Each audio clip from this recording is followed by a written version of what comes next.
வணக்கம். வரலாற்றுல எத்தனையோ காதல் கதைகள் நாம கேட்டிருப்போம். ஆனா ஒரு சில கதைகள் மட்டும்தான் காலத்தை தாண்டி அப்படியே நிக்கும்.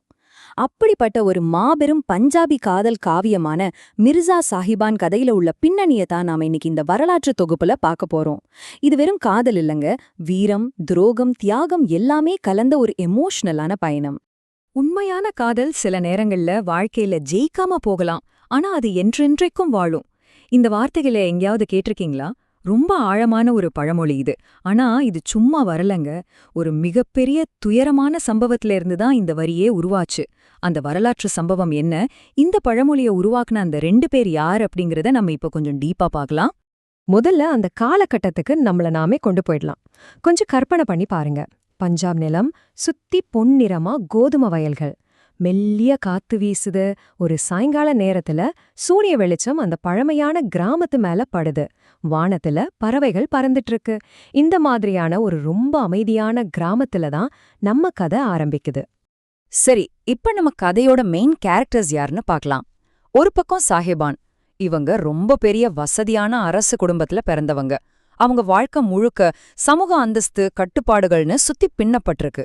ஆனா இன்னொரு பக்கம் அதே கிராமத்துல பிறந்த மிர்சா. இவன் ஒரு ஏழை குடும்பத்து பையன். கையில காசு பணம் இல்லனாலும் அபாரமான வீரமும் யாருக்கும் பயப்படாத துணிச்சலும் அவன் ரத்தத்துல ஊறி போயிருக்கு. இந்த மிகப்பெரிய ஏற்றத்தாழ்வு தான் அவங்க வாழ்க்கையில ஒரு பெரிய புயலிய கலப்ப போகுது. இவ்வளவு வித்தியாசங்கள் இருந்தும் இவங்களுக்குள்ள எப்படி அந்த உறவு ஆரம்பிச்சதுன்னு நீங்க யோசிக்கலாம்.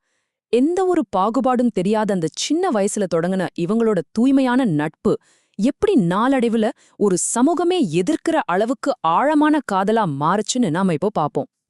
இவங்களோட வாழ்க்கை பயணத்தை ஒரு 3 கட்டமா பிரிக்கலாம். முதல் கட்டம், அந்த கிராமத்து வயல்கள்ல எந்த கவலையும் இல்லாம ஒன்னா ஓடி விளையாடன குழந்தை பருவம். இரண்டாவது கட்டம், கொஞ்சம் கொஞ்சமா வளர்ந்து 15 வயசா அடையறாங்க. அந்த ஊர் பெரிய ஆலமரத்துல வீசுற மெல்லிய காத்துல அவங்க பார்வைகள் சந்திக்குது. நட்பு காதலா மலருது. ஆனா இந்த 3வது கட்டம் இருக்கே, அது ரொம்ப கொடியது. சாஹிபானோட அரச குடும்பத்துக்கு இந்த விஷயம் தெரிஞ்சு கௌரவத்தை காரணம் காட்டி அவங்க காதலுக்கு பயங்கரமா எதிர்ப்பு தெரிவிக்கிறாங்க. அது மட்டும் இல்லாம அவசரமா சாஹிபானுக்கு வேற ஒரு இடத்துல திருமணத்தையும் நிச்சயிக்கிறாங்க. இப்போதான் கதையில ஒரு பெரிய டென்ஷன் உருவாகுது. கல்யாண நாள் நெருங்க நெருங்க சாஹிபான் ரொம்பவே உடைஞ்சு போறா. அவளால மிர்சாவை மறக்கவும் முடியல, அதே சமயம் குடும்பத்தை மீறி எதுவும் பண்ணவும் முடியல. வேற வழியே இல்லாம தன்னோட ஒட்டுமொத்த வாழ்க்கையும் புரட்டி போடக்கூடிய ஒரு ரொம்பவே ரிஸ்கான முடிவை வெளியிடுக்கிறா. அந்த இருட்டான அற, ஒரு சின்ன மெழுகுவர்த்தி வெளிச்சம், நடுங்குற கைகளோட கண்ணீர் காகிதத்துல சொட்ட சொட்ட சாஹிப்பான் மிர்சாவுக்கு ஒரு ரகசிய கடிதம் எழுதுறா. என்ன காப்பாற்றியே உன்னோட அழைச்சிட்டு போ, இல்லைனா என்னால உயிரோட இருக்க முடியாது. நினைச்சு பாருங்க, இது வெறும் வார்த்தைகள் கிடையாது, ஒரு உடைந்த மனசோட மரண ஓலம்.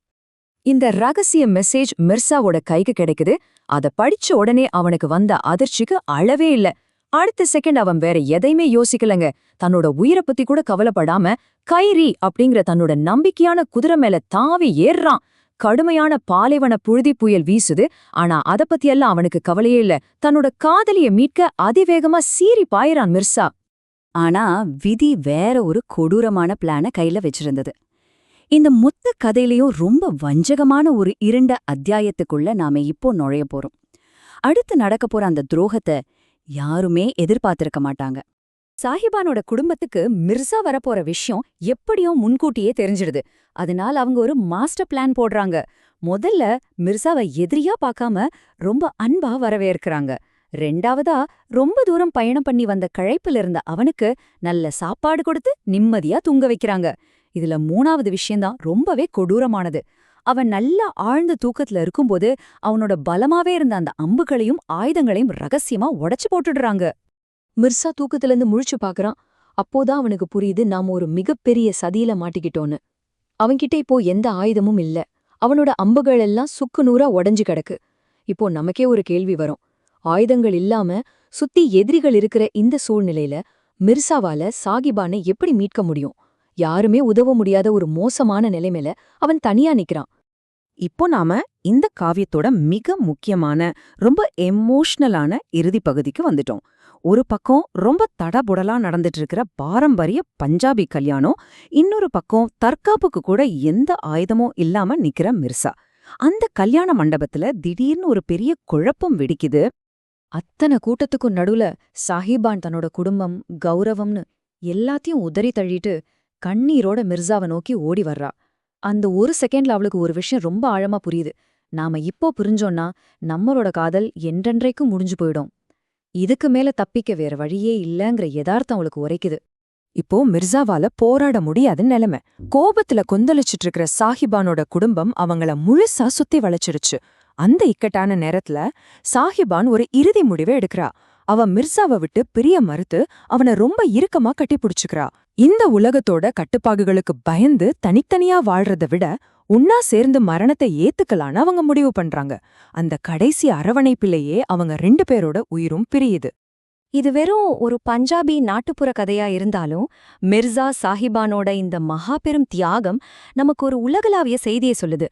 இன்னைக்கும் அந்த ஒரு பெரிய மரத்துக்கடியில அமைதியா இருக்கிற அந்த 2 கல்லறைகள் அவங்களோட அந்த அழியாத காதலுக்கு சாட்சியா நிக்குது.